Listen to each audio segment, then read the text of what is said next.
සුබ සන්ධ්‍යාවක් ඔබ සැමට. ජාතික ඵලදායිතා ලේකම් කාර්යාලයේ අනුග්‍රහයෙන් ඔබ වෙත ගෙනෙන හැඩ සහ වැඩ වැඩසටහනක තවත් පියවරක් මේ ආරම්භ වෙනවා.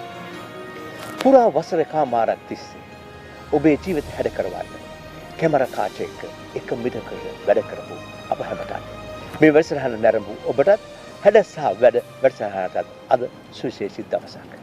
හැඩ සහ වැඩ වැඩසටහනට රාජ්‍ය සම්මාන. වයඹ දිග පාඨකයන්ට මල්දම් පළඳවන පුස්තකාලයක්. මිතුරේ වතුර අනතුරේ. පසුගියදා රූපවාහිනී රාජ්‍ය සම්මාන වල පැවැතුණා. එෙහිදී 2015 වසරේ හොඳම අධ්‍යාපන වැඩසටහනට හිමි සම්මානය හැඩ සහ වැඩ වැඩසටහනට තිබුණා. ඉමාන්සිං ඉදිරිපත් කළ වැඩසටහන් 32ක් අතුරෙන් හොඳම වැඩසටහන ලෙස පත්වීමේ. ඒ විතරක් නෙවෙයි. පසුගිය වසරේ විකාශය වූ සංග්‍රාමයේ වැඩසටහන් 49ක් අතරින් හොඳම වැඩසටහන් තුනට නිර්දේශ වන්නට හැඩ සහ වැඩ වැඩසටහන හැකි වුණා. මේ සියල්ල පිටුපස සිටමින් අප නිරන්තරයෙන්ම දිරිමත් කරන ඔබ සැමට අපේ හෘදයාංගම ස්තුතිය පුද කරන්න කැමැතියි. මේ හැම ජයග්‍රහණයක්ම ඔබේ ජීවිතවල ප්‍රගමනයට රටේ ප්‍රගමනයට නේද කියලා හිතනකොට අපිට දැනෙන්නේ ඉමහත් ආඩම්බරයක්. ඉමහත් අභිමානයක්. ඒ විතරක් නෙවෙයි. පුරා වසර කමාරක් තිස්සේ දී හැකි උපරිම සහයෝගයක් අනුග්‍රහයක් ලබා දෙමින් ජාතික ඵලදායිතා ලේකම් කාර්යාලයේ ගෙනා මේ වැඩසටහන පිළිබඳව ජාතික ඵලදායිතා ලේකම් කාර්යාලයට කියන්න යමක් තියෙනවා. ජාතික රූපවාහිනී සංස්ථාව මගින් විකාශනය කරනු ලබන ජාතික ඵලදායිතා ලේකම් කාර්යාලයේ හැඩ සහ වැඩ වැඩසටහන මෙවර රූපවාහිනී රාජ්‍ය සම්මාන වලදී හොඳම අධ්‍යාපනික වැඩසටහන වශයෙන් සම්මාන ලැබලා තියෙනවා.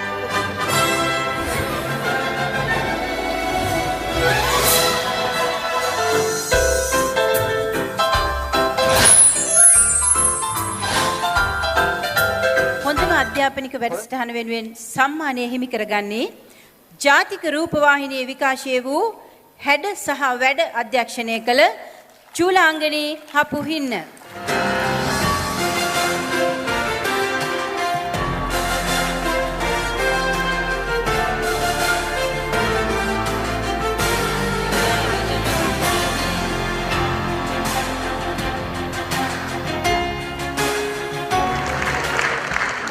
ඒ වගේම මෙවර හොඳම සංග්‍රාමයේ වැඩසටහන වශයෙන් මෙම වැඩසටහන නිර්දේශ වෙලා තියෙනවා.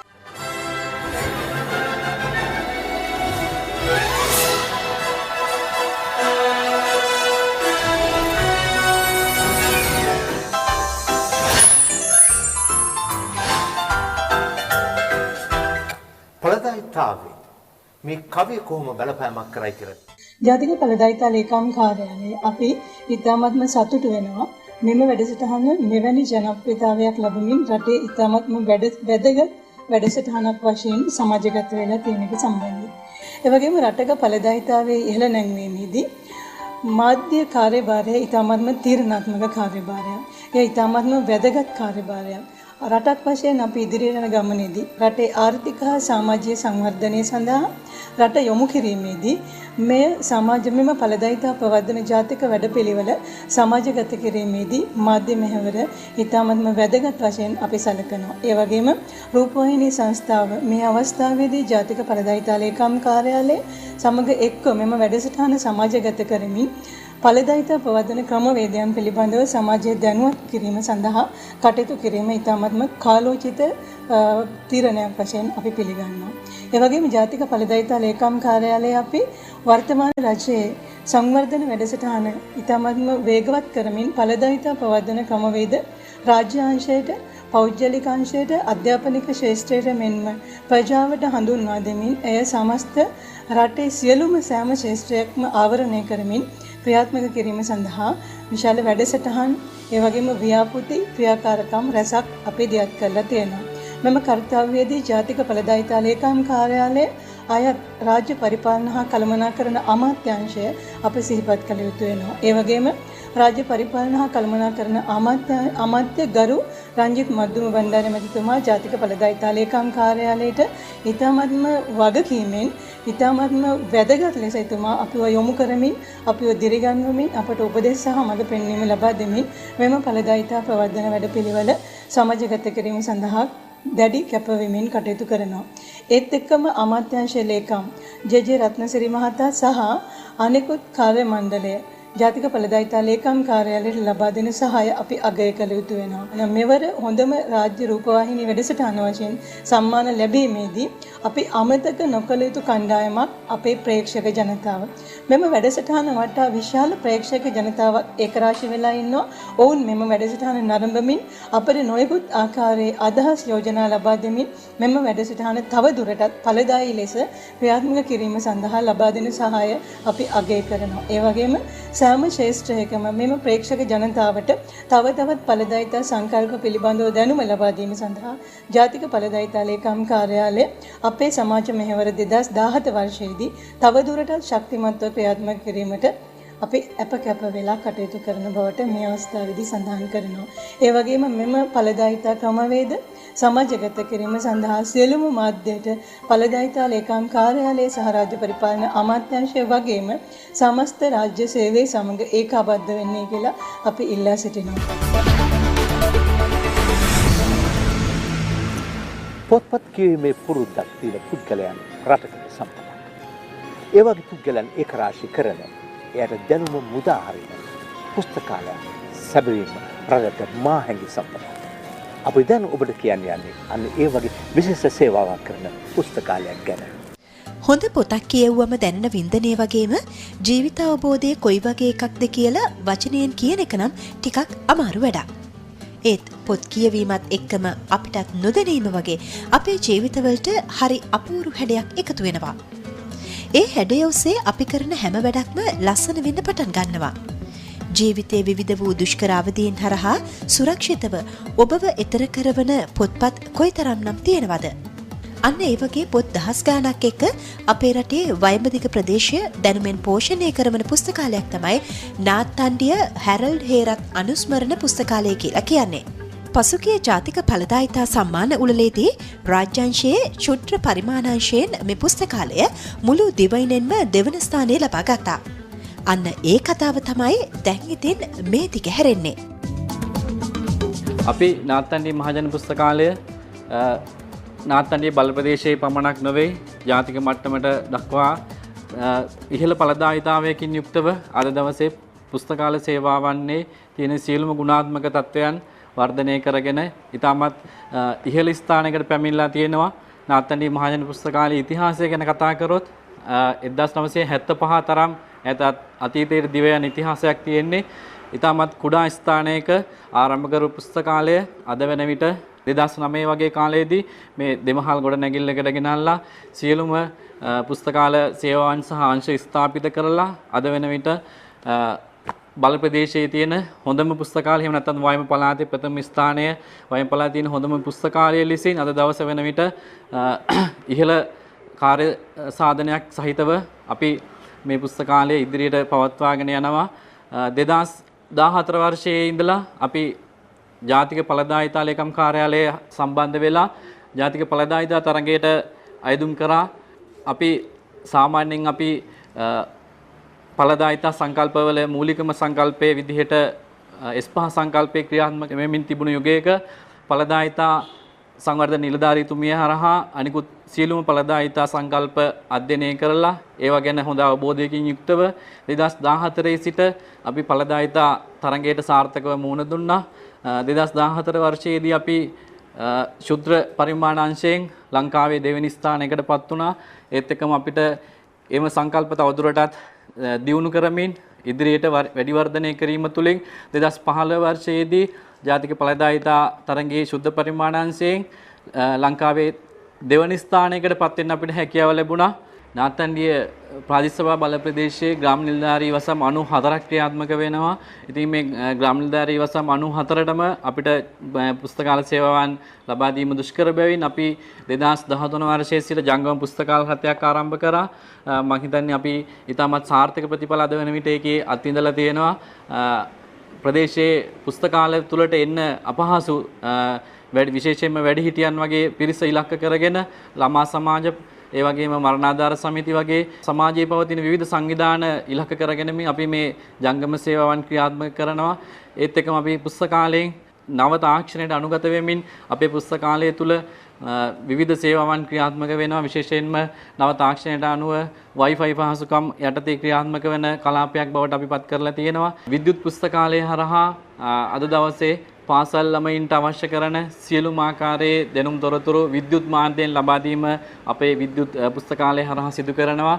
ඒත් එක්කම අන්තර්ජාලය හරහා විශේෂයෙන්ම විශ්වවිද්‍යාල සඳහා අයදුම් කිරීම, ඒත් එක්කම පෞද්ගලික අංශයේ රාජ්‍ය අංශයේ විශේෂ විභාග සඳහා, ඒත් එක්කම රැකියාව සඳහා අයදුම් කිරීම ආදී ඇතුළත් අන්තර්ජාලය හරහා සිදු කරගත හැකි බොහෝ සේවාවන් අප විද්‍යුත් පුස්තකාලය හරහා මේ වෙන විටත් සිදු වෙනවා. විවිධ විෂයන් යටතේ අධ්‍යයනය කිරීමට අවශ්‍ය කරන වැඩසටහන් පිළිබඳව, විෂය මාලා පිළිබඳව විද්‍යුත් ඇටි CD DVD එකතුවක් අපි ළඟ තියෙනවා. අපි e-library එක හරහා අපි ඒවා ඕනම පාසල් දරුවෙකුට ඇවිත් පරිශීලනය කරන්න අවස්ථාව ලබා දීලා තියෙනවා. ඒත් එක්කම නොමිලේ ඊමේල් පහසුකම් ඕනම පාඨකයෙක්ට අපේ පුළුවන් දවසකට විනාඩි 10ක කාලයක් අපි නොමිලේ අන්තර්ජාලය සේවාව ලබා ගන්න හැකියාව දීලා තියෙනවා. ඒත් එක්කම ඉන්ටර්නෙට් හරහා වෙළඳ දැන්වීම් ප්‍රචාරය කර ගැනීම, ඒ වගේ විභාග ප්‍රතිඵල ආදී නොමිලේ ලබා දීම, ඕනම විභාගයක ප්‍රතිඵලයක් කාට හරි බලා ගන්න ඕන නම් අපේ පුස්තකාලයට ඇවිල්ලා ලබා ගන්න පුළුවන්. නාත්තන්ඩිය මහජන පුස්තකාලයේ විදිහට අද ජාතික මට්ටමේ ඉහළ ඵලදායීතාවයක් තියෙන පුස්තකාලයක් විදිහට අපි මේ තත්ත්වයට ඇවිල්ලා ඉන්නේ. විශේෂයෙන්ම අපේ කාර්ය මණ්ඩලයේ තියෙන කැපවීම නිසාම කියලා අපිට කියන්න පුළුවන්. මොකද කාර්ය මණ්ඩලය පුස්තකාලය විද්‍යාව ගැන සහ පුස්තකාලයට එන පාඨකයන් ගැන මන අවබෝධයකින්, මන දැනුමකින් යුක්තව වැඩ කරන නිසාත් සහ ඔවුන්ගේ පෞද්ගලික ජීවිතයට වඩා පුස්තකාලය සංවර්ධනය කර ගැනීම සඳහා දක්වන සහයෝගය නිසාත් අද අපි මේ තත්ත්වයට එන්න පුළුවන්කම ලැබිලා තියෙන්නේ. ඒත් එක්කම සඳහන් කරන්න ඕනේ නාත්තන්ඩිය ප්‍රාදේශ සභාව අපේ මව් ආයතනයේ විදිහට නාත්තන්ඩිය ප්‍රාදේශ සභාවේ ලේකම්තුමා, ප්‍රජා සංවර්ධන නිලධාරීතුමිය සහ ගරු සභාපතිතුමන්ගේ දායකත්වය ඉතාමත් ඉහළ මට්ටමක අපිට තියෙනවා. වර්තමාන සමාජය දෙස බැලුවොත් නූතන තාක්ෂණයත් එක්කලා පුස්තකාලය තියෙන්නේ බොහොම පහළ මට්ටමක. මොකද කිව්වොත් අද පාඨකයන් සහ සමාජයේ අනිකුත් ආයතන සියල්ලම නවීකරණය වෙලා තාක්ෂණයත් එක්කලා ඉදිරියට ගිහිල්ලා තියෙනවා. නමුත් අපේ පුස්තකාල පද්ධතිය අපි ඉස්සරහට එන්න නම් සෑම පුස්තකාලයකටම මම ආරාධනා කරන්නේ මේ තාක්ෂණයට අනුගත වෙන්න ඕන. ඒ නිසා සියලුම පුස්තකාලවලට අපි ආරාධනා කරනවා වෙනස් වෙන්න. පාඨකයා වෙනස් වෙලා තියෙන්නේ, සමාජය වෙනස් වෙලා තියෙන්නේ. පුස්තකාල විදිහට අපි අපේ කාර්ය මණ්ඩල වෙනස් විය යුතුයි. එහෙම වෙනස් වුණොත් ඔබටත් පුළුවන්කම තියෙනවා අපි වගේ ඊටමත් කෙටි කාලයක් තුල මේ සංවර්ධන ඉලක්ක කරා, එහෙම නැත්නම් අපි මේ ඉහළ ඵලදායීත්වය කරා එන්න ඔබටත් හැකියාව තියෙනවා කියන එක ඔබට කියන්න කැමතියි. අපේ රටේ පුස්තකාලයක් කිව්වම අපේ හිතට එක සැරේටම ඇතුල් වෙන සිතුවිලි වලට වඩා හාත්පසින්ම වෙනස් සිතුවිලි ගොන්නක් තමයි මේ පුස්තකාල පරිශ්‍රයට ඇතුල් වෙද්දිම වගේ කෙනෙක් තුල ඇති වෙන්නේ. පුස්තකාල පරිශ්‍රය ඊටාම ප්‍රසන්න වූ පරිසරයක් තුල තමයි ස්ථාපිත කරවලා තියෙන්නේ. තියෙන සීමිත ඉඩකඩ තුලින් උපරිම ඵලදායීතාවක් ලැබෙන විදිහට බාහිර වගේම අභ්‍යන්තර පරිසරයක් සකස් කරලා තියෙනවා.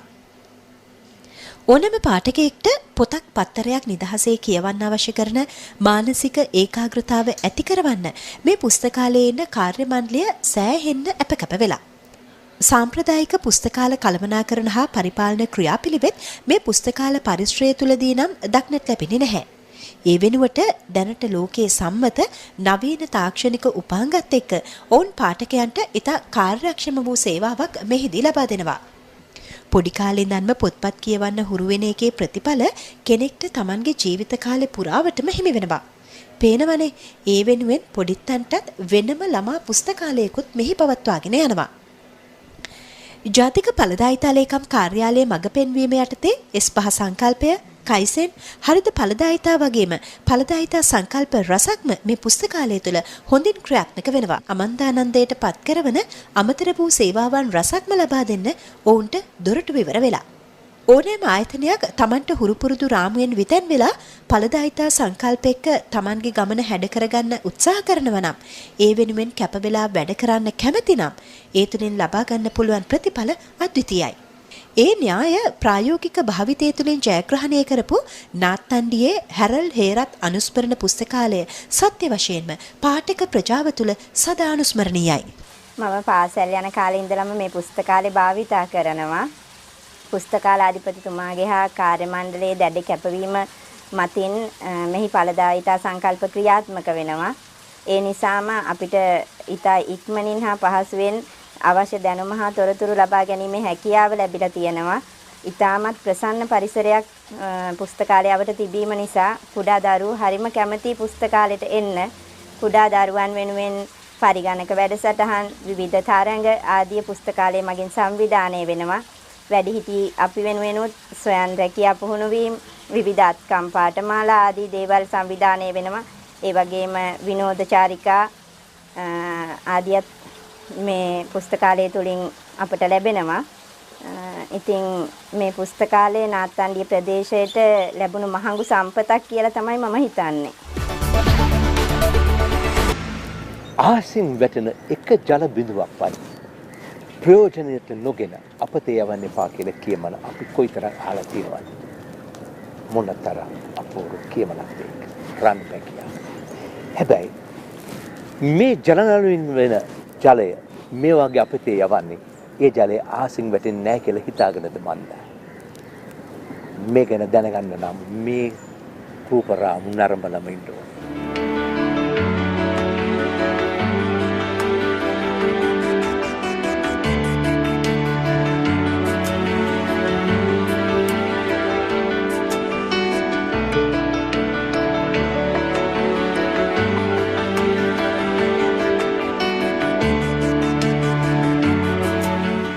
පානීය ජලය ගැන කතා කරොත් අපි ජලය ලබා දෙනවා මතු පිට ජලය, ඒ කියන්නේ වැව්, ගංගා, ඒ වගේ දේවල්, ඒ වගේම භූගත ජලය මගින් සහ වැසි ජලය මගින් ජලය ලබා දෙනවා.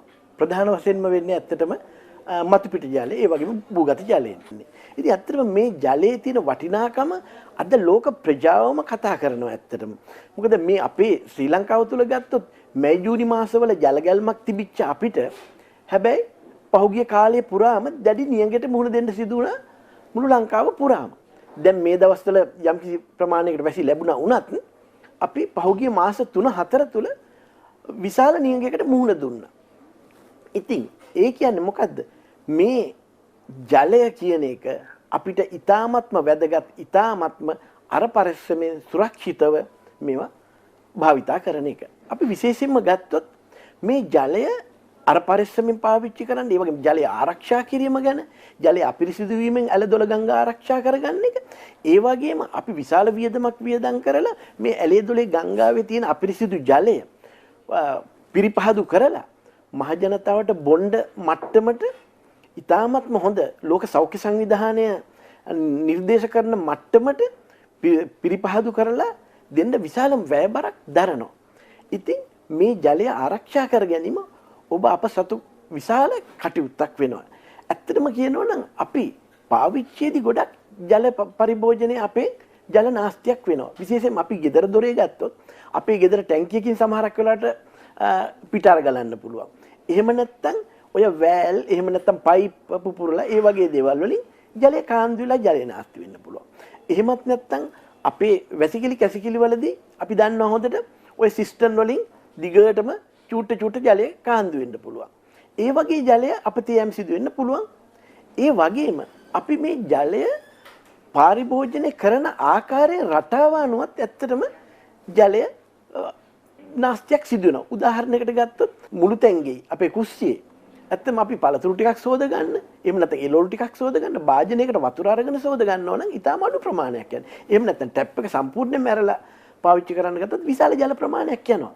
එහෙමත් නැත්නම් අපිට වාහනයක් හොදන්නම ඕන නම් මේ පිරිසිදු කරපු ජලයෙන් අපි ඇත්තටම බාල්දියකට අරගෙන වතුර ටිකෙන් සෝදනවා නම් ඇත්තටම මෙතෙන්දී ජලය විශාල ප්‍රමාණයක් අපිට ඉතුරු වෙනවා. එහෙම නැතුව අර කවුරුත් දකින ඔය පින්තූරවල ටීවී එකේ දාන අර හෝස් එකෙන් වාහනේ නාවන ක්‍රමයට විශාල ජල ප්‍රමාණයක් අහක යනවා. ඉතින් ඒ නිසා ඒ වගේම අපි පාවිච්චි කරන අපේ තියෙන දැන් ඔබ තමුන්නාන්සලා කවුරුත් දන්නවා අර ද්විත්ව එහෙම නැත්නම් ඩුවල් ෆ්ලෂින් අපි සිස්ටම් පාවිච්චි කරනවා. ඒ කියන්නේ ජලය අඩුවෙන් අවශ්‍ය වෙලාවට අඩුවෙන් පාවිච්චි කිරීම සඳහා එහෙම නැත්නම් ජලය වැඩියෙන් අවශ්‍ය වෙලාවට වැඩි ජල ප්‍රමාණයක් ලබා ගැනීම සඳහා අපේ ඔය කොමෝඩ් වල සිස්ටම් වල තියෙනවා ක්‍රමවේදයන් සකස්. ඉතින් ඇත්තටම අපි මේ පාවිච්චි කරන ජලය ටැප් එකක් කරලා අපි භාවිතා කරපු සැනින්ම ඒක අපජලයේ පවටපත් වෙනවා. අපේ වැසිකිලි වලින් කැසිකිලි වලින් එළියට යන ජලය අපේ අපජලය වෙනවා. ඒ වගේම අපේ ගත්තොත් අපේ කර්මාන්ත ශාලාවකින් එහෙම නැත්නම් අපේ කන්තෝරුවකින් අපෙන් එළියට යන ජලය අපජලය වෙනවා. ඉතින් මේ ජලය පවිත්‍ර කරලා නැවත මුදා හරින එක හරිම වැදගත් වෙනවා. මොකද අපි ඕක තමයි කියන්නේ අපේ අපජලය කළමනාකරණය කියන්නේ. අපේ වැසිකිලි වලින් එළියට යන මල මුත්‍ර සහිත ජලය වෙන්න පුළුවන්. එහෙම නැත්නම් අපේ කුස්සියෙන් එහෙම නැත්නම් නාන කාමරෙන් කෙලින්ම එළියට යන ජලය වෙන්න පුළුවන්. ඒ අපජලය කළමනාකරණය කරන එකත් ඉතාමත්ම වැදගත් වෙනවා. මීට ඉස්සර ගත්තොත් අවුරුදු 25කට 30කට ඉස්සෙල්ලා ඇත්තම මේ නල ජල ඝනත්වය ඉතාමත්ම අඩුයි.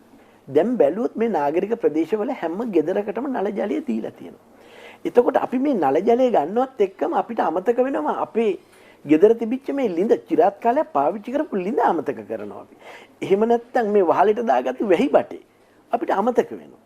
ඉතින් අපි කල යුත්තේ අර අපේ ලිඳ පාවිච්චි කරන්න පුළුවන් මට්ටමකට දියුණු කරලා අපි මේ ලිං ජලය නැත්නම් භූගත ජලය භාවිතා කරන එක. ඒ වගේම එහෙම නැත්නම් අපේ ගමේ පොදු ලිඳ නැත්නම් නල ලිඳ අපි ආරක්ෂා කරගෙන වැඩ කරන එක. ඒ වගේම වැහි ජලය සංරක්ෂණය කරගෙන අපිට පාවිච්චි කරන්න පුළුවන් නම් මම හිතන්නේ ඉතාමත්ම කාලෝචිතයි. වසර කමාරක් ජාතක ඵලදායිතා ලේකම් කාර්ය අනුග්‍රහයෙන් ඔබ වෙත ගෙනා හැඩසා වැඩසටහන ආරම්භ ඔබ දන්නවා මේ වෙනුවට අප මේ වැඩසටහනදී ඔබට ප්‍රශ්නයක් යොමු කරන බව. අප මේවර ඔබට ඉදිරිපත් කරන ප්‍රශ්නේ නම් ජලනාස්තිය අවම කිරීම සඳහා ඔබට ගත හැකි ක්‍රියාමාර්ග කවරේද? ඔබේ නිවැරදි පිළිතුර මේ තිරේ දක්වන දුරකථන අංකයට කෙටි පණිවුමක් මගින් එවන්නත් පුළුවන්. නොඑසේ නම් මේ තිරේ දක්වන ලිපිනයට ලියා තැපල් කොට එවන්න. අධ්‍යක්ෂ ජාතික ඵලදායිතා ලේකම් කාර්යාලය දහවන මහල සෙත්සිරිපාය දෙවනාදියර බත්තර මුල්ල. දුරකථන අංකය 071 62 77 562 0112 18 60 31. මෙම වැඩසටහන නැවත නැරඹීමට අවශ්‍ය නම් www.rupawahini.lk වෙබ් අඩවිය වෙත පිවිසෙන්න. ගියවර අප ඔබට ඉදිරිපත් කළ ප්‍රශ්නයට නිවැරදි පිළිතුර ඒවා ජයග්‍රහණය කොට ඇත්තේ රීටා පද්මනී ප්‍රනාන්දු නම්බර 4 මහජනපාර කඩලාන මොරටුව. ඔබට හිමිත්‍යාගේ යථා කාලයේදී ඔබේ නිවසටම ලැබෙනවා ඇති. ජාතික ඵලදායිතා ලේකම් කාර්යාලයේ අනුග්‍රහයෙන් ඔබ වෙත ගෙනා හැඩ සහ වැඩ වැඩසටහනක තවත් පියවරක් මෙසින් නිමා වෙනවා. ලබන සතිය හැම වෙනතුරු කරන හැම වැඩකටම හැඩයක් දෙන්න. ඒ ඔබේ ප්‍රගමනයටත් රටේ ප්‍රගමනයටත් හේතු වේ.